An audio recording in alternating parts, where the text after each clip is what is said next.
네, 시장 분위기 짚어봅니다. 오늘 일장은요, 코스피 지수가 2140선도 좀 터치를 하네요. 계속해서 좀 고점을 높여가면서 현재 2140선대까지 올려놓고 있습니다. 그리고 코스닥도 분위기 좋고요. 이렇게 되면은 아무래도 좀 지수가 고점 부근에 놓이면 여러 가지 재료에 상당히 좀 민감해지게 마련이죠. 과연 어떤 재료들이 준비되어 있는지 알아보겠습니다. 오늘 현대증권의 배성진 연구원 이야기 들어봅니다. 안녕하세요. 네, 안녕하세요. 네, 내일 우리 증시에서 주목해 볼 만한 국내 변수들 어떤 것들이 있을까요? 네, 국내 경제 지표 가운데서는 지금 뭐 특별히 이제 발표된 내용은 없다 좀 보시면 될 것 같고요. 주식 시장에서는 최근 이제 독일 및 미국의 이제 국채 금리와 이제 기대 인플레이션 상승 추세가 현재 이제 미국 경기 개선 기대에 대한 이제 심리가 좀 약화가 되면서 점차 좀 안정화되고 있다 이렇게 좀 보시면 될 것 같고요. 이와 함께 지금 EU 집행위원회가 지금 그리스와 채권당 간에 이제 교착 해소 방안을 이제 마련했다는 소식이 더해지면서 시장 변동성도 함께 좀 완화가 되고 있는 그런 추세인데요. 이에 따라서 이제 외국인의 순매수가 이어지면서 21선을 좀 회복한 코스피가 2125선이 21선에 좀 강하게 좀 안착할 수 있을지 여부가 1차적으로 좀 주목이 되고요. 700포인트를 다시 강하게 돌파하며 지금 5일선을 중심으로 상승을 시도하고 있는 이제 코스닥 시장 역시 추가 강세가 진행될지 여부에 좀 관심이 모아지고 있다고 좀 보시면 될 것 같습니다. 종목 측면에서는 최근 원화 약세와 함께 이제 외국인의 매수세가 이어지면서 하락세를 지속했던 지금 삼성전자 주가 이틀 연속 좀 반등을 이어가고 있기 때문에 추세 상승 상한선이 지금 121선인 이제 137만 5천 원 선에 이제 빠르게 안착할 수 있는지 여부가 1차적으로 좀 중요하다고 좀 볼 수가 있겠고요. 또한 금일 지금 대형 제약주들과 더불어서 이제 코스닥에서 양호한 실적을 발표한 이제 메디톡스, 그다음에 이제 개별 재료를 보유하고 있는 종목들의 이제 강세 지속 여부도 좀 체크할 필요가 있을 것으로 좀 예상을 하고 있습니다.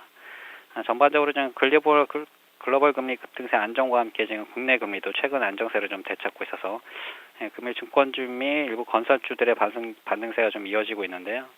내일도 이들 관련주들의 이제 반등 여부에 좀 주목할 필요가 있겠다 이렇게 좀 예상을 하고 있습니다. 네.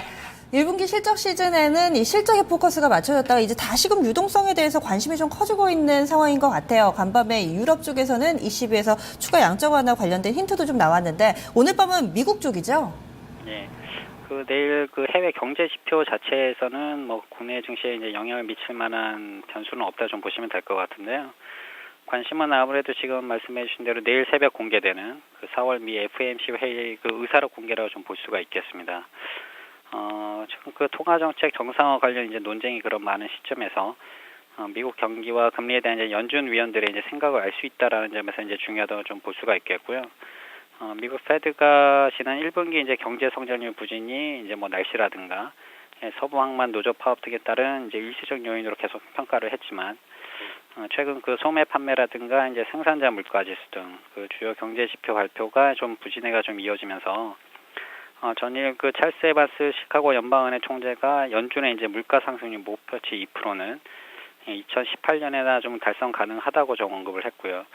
기준금리 인상도 내년 초 이후에 시행하는 것이 좀 바람직하다고 좀 발언을 계속적으로 하고 있기 때문에 기준금리 인상 연기에 대한 그런 힌트가 여기 숨어 있을지를 좀 잘 관찰할 필요가 있다고 좀 볼 수가 있겠습니다. 또한 지금 최근 ECB가 5월 또는 이제 6월 양적 완화 규모를 좀 추가 확대할 수 있다고 좀 언급한 정도 증시 분위기를 좀 호전시키고 있다고 좀 볼 수가 있겠는데요. 종합적으로 봤을 때 단기적으로 이제 연준 위원들이 이제 최근의 경기 지표 부진에 대해 좀 어떻게 의견을 피력했는지 여부에 따라 시장 방향성이 좀 결정될 수 있다 이렇게 좀 예상을 하고 있고요. 유로존에서는 최근 1분기 이제 GDP 성장률과 좀 물가 상승률이 계속적으로 예상치에 좀 부합한 결과를 좀 발표한 가운데 3월 이제 건설 생산 지표가 좀 발표될 예정에 있고요. 중국에서는 5월 HSBC 중국 제조업 PMI 지표가 발표될 예정으로 있어서 이들 두 지표도 좀 주목할 필요가 있겠다 이렇게 좀 볼 수가 있겠습니다. 네. 그러면 이런 부분을 포함해서 내일 우리 증시 방향성 어떤 쪽으로 예상하세요? 내일도 지금 미국의 4월 FOMC 회의로 공개가 좀 예상 범위를 이제 크게 벗어나지 않는다면 아무래도 이제 오늘 급등한 부분에 대해서 되돌림이 좀 있다고 하더라도 21선에 대한 좀 강한 지지가 좀 나타날 것을 좀 예상을 하고 있고요.